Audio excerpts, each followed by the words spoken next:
Guys, അപ്പം ഞങ്ങളാണെങ്കിൽ ഇന്ന് സിനിമയ്ക്ക് പോവാണ്. പിന്നെ എക്സാം ടൈമിലാണല്ലോ നമുക്കിങ്ങനെ ചെയ്യാനുള്ള മോട്ടിവേഷൻസ് ഒക്കെ വരിക. പഠിക്കല്ലാത്ത ബാക്കി എല്ലാ കാര്യങ്ങളും നമുക്ക് ചെയ്യാം. പിന്നെ ഗൈസ്, ദാസൻ ടെൻഷൻ അടിച്ച് നിൽക്കുകയാണെന്നാണ് അവൾ പറയുന്നത്. കാരണം 1:30-ക്കാണ് ഷോ. ഇപ്പോൾ 12:58 തൃശ്ശൂർ എത്തുമോ കിട്ടുമെന്ന് അറിയില്ല. അപ്പം ഞങ്ങൾ ഓട്ടോ വിളിക്കാൻ പോവാണ്. ചിലപ്പോൾ ബാക്കിൽ ഇപ്പം തന്നെ ബസ് വരുമായിരിക്കും. അപ്പം ഞങ്ങൾ ശശിയാവും. പിന്നെ വേറെ വഴിയില്ലല്ലോ. അങ്ങനെ ഞങ്ങൾ ഓട്ടോയിൽ കയറി. ബസ് വന്നു. ഞങ്ങൾ ഓടാണ്. ഇപ്പം 30 പോലും. ഇപ്പം ഞങ്ങളുടെ 30 രൂപ പോയേനെ. കറക്റ്റ് സമയത്ത് ബസ് വന്നു. പിന്നെ എത്തിയിട്ട് കാണാം.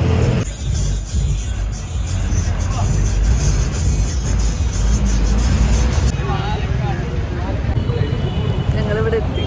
പിന്നെ ഇവിടെ ആണെങ്കിൽ രാവണ പ്രഭു റീ റിലീസ് ഉണ്ട്.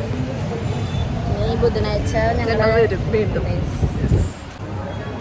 ഹലോ ഗൈസ്, ഇതിങ്ങനെ നമ്മൾ ചുറ്റി കയറണം മുകളിലോട്ട്. ഞങ്ങൾ രണ്ടുപേരും ഫസ്റ്റ് ടൈമാണ് രാഗത്തിൽ വരുന്നത്. അതെ, ആദ്യമായിട്ടാണ് ഇവിടെ ഞങ്ങൾക്ക് ടിക്കറ്റ് കിട്ടുന്നത്. ഞങ്ങളെപ്പോൾ നോക്കുമ്പോഴും ഇവിടെ ഫുള്ളാവും. അതെ. പിന്നെ ഞങ്ങൾ തൃശ്ശൂർ രാഗം തിയേറ്ററിൽ വന്നിട്ടുണ്ടെങ്കിൽ കമൻറ്റ് ചെയ്യാൻ മറക്കരുത്. അതെ. അയ്യോ, ഇത്ര കയറാണ്. അപ്പോൾ അതെന്ത്. അപ്പോൾ ഞങ്ങളിവിടെ ഫാനിലോട്ട് വന്നിരിക്കുകയാണ്. ഇവിടെ ഡയറക്റ്റ് ഫാനുണ്ട്. 1:30 കയറും. എല്ലാവരും കയറട്ടെ. ഇപ്പോൾ എല്ലാ വാതിലും ക്യൂ ആണ്. അപ്പോൾ നമ്മൾ സമാധാനപരമായിട്ട് കയറാമെന്ന് വിചാരിച്ചു.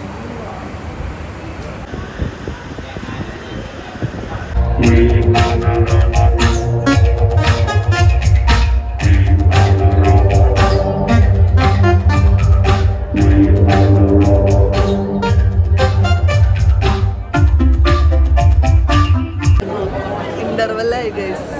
അപ്പോൾ ഞങ്ങൾ പോപ്കോൺ മേടിച്ചു. ഞങ്ങളുടെ അപ്പുറത്തിരിക്കുന്ന ആൾ നല്ല ഉറക്കമായിരുന്നു. ഞങ്ങൾക്ക് വേണ്ടി ഇരുന്ന് വയ്യാണ്ടായി. ഇനി 1.5 മണിക്കൂർ കൂടി ഇരിക്കണം.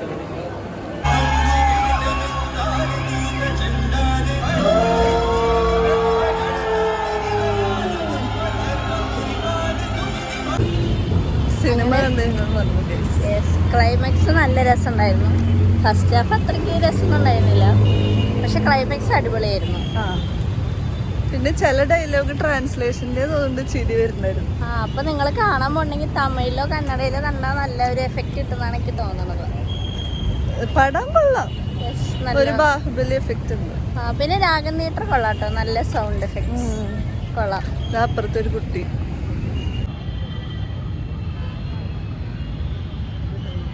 ഇഷ്ടമുള്ളവരുണ്ടെങ്കിൽ കമൻറ്റ് ചെയ്യണം. ഇത് ഞങ്ങളുടെ ഫേവറേറ്റ് സ്പോട്ടാണ്. കഴിഞ്ഞ എല്ലാം യൂണിവേഴ്സിറ്റി എക്സാമിൻ്റെ സമയത്തും ഭ്രാന്ത് പിടിച്ചപ്പോൾ ഞങ്ങൾ ഇവിടെ വന്നിട്ടുണ്ട്. എന്നിട്ട് ഈ പ്രാവിന് തീറ്റ ഇട്ടെടുത്തു, എന്ത് പുല്ല് വെച്ചിട്ട്. പക്ഷെ പുല്ല് ആണ് മനസ്സിലായപ്പോൾ പ്രാവ് വന്നില്ല. ഇപ്പൊക്കെ എല്ലാ പ്രാവിനും വീണ്ടും പ്രാവ് വരുന്നുണ്ട്. ഗൈസ്, നിങ്ങൾ വടക്കുന്നാഥല്ലേ റൗണ്ടിൽ വന്നിട്ട് കൈ നോക്കിയിട്ടുണ്ടോ? ഉണ്ടെങ്കിലും കമൻറ്റ് ചെയ്യുക. കുറേ കാര്യം കമൻറ്റ് ചെയ്യാൻ ഞാൻ പറഞ്ഞിട്ടുണ്ട്. അപ്പോൾ നിങ്ങൾ എല്ലാ കാര്യത്തിനും കമൻറ്റ് ചെയ്യണം. എപ്പോൾ വരുമ്പോഴും ഞങ്ങൾ വിചാരിക്കും നോക്കണം. പിന്നെ ആകെ കയ്യിൽ 100 രൂപ ഉണ്ടാവുള്ളൂ. അപ്പോൾ നമ്മളത് ഫുഡ് മേടിക്കും. പിന്നെ നമ്മളത് അവിടെ കൊടുക്കില്ല. ഇപ്പോൾ നിങ്ങൾ വിചാരിക്കും ഇപ്പോൾ ഞങ്ങൾ എങ്ങോട്ടേ നടക്കുന്നത്. ഇപ്പോഴും ഞങ്ങൾ ഫുഡ് കഴിക്കാനാണ് പോകുന്നത്. ഞങ്ങൾ അലങ്കാറിലേക്ക് പോവാണ് ഗൈസ്. യൂട്യൂബിൽ ഭയങ്കര ഫേമസ് ആണല്ലോ. പുതിയ കടയാണ്, സെൻറ് തോമസിൻ്റെ അവിടെ വന്നിട്ടുണ്ട്. അപ്പോൾ അവിടുത്തെ നൂൽ പൊറോട്ട അവിടെ എത്തിയിട്ട് കാണാം. By.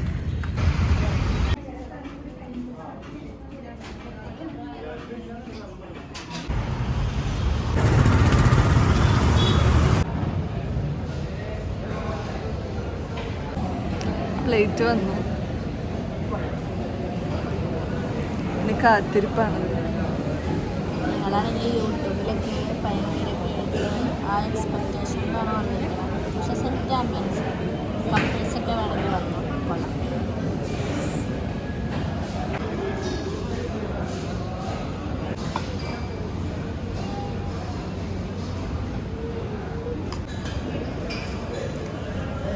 New food vloggers in town ആണ് ഗൈസ്. ഫുഡ് വന്നു ഗൈസ്. ഞങ്ങളൊരു മത്സരമായിരിക്കും. ഞങ്ങൾക്കൊന്നും മിണ്ടാൻ പറ്റില്ല. ഫുഡ് വരുമ്പോൾ ഞങ്ങൾ ഭയങ്കര ഇൻട്രോവേർട്ട്. ശരി ബൈ. അപ്പം നമ്മൾ അടുത്തായിട്ട് നൂൽ പൊറോട്ടയും ബീഫാണ് കഴിക്കണേ. ദേവിക എങ്ങനെയുണ്ട്? സൂപ്പർ, ഒരു രക്ഷയില്ല. എല്ലാവരും ഇത് ട്രൈ ചെയ്യുന്നതാണ് എനിക്ക് പറയാനുള്ളത്. നൂഡിൽസ് ട്രൈ ചെയ്യണ്ട, അതെ, ഷെസ്വാൻ നൂഡിൽസാണ് ഞങ്ങൾ കഴിച്ചത്. അതിന് എന്തിൻ്റെയോ ഒരു കുത്ത് കൂടുതലായിരുന്നു, പക്ഷേ ഇത് സാധനം കൊള്ളാം. അപ്പം ശരി, ഇനി ഞാൻ കഴിക്കട്ടെ. ഞങ്ങൾ ഹോസ്റ്റലെത്തി. അപ്പോൾ ബൈ ഗൈസ്, വീണ്ടും ഒരു വ്ളോഗ് ആയിട്ട് വരാം. ബൈ.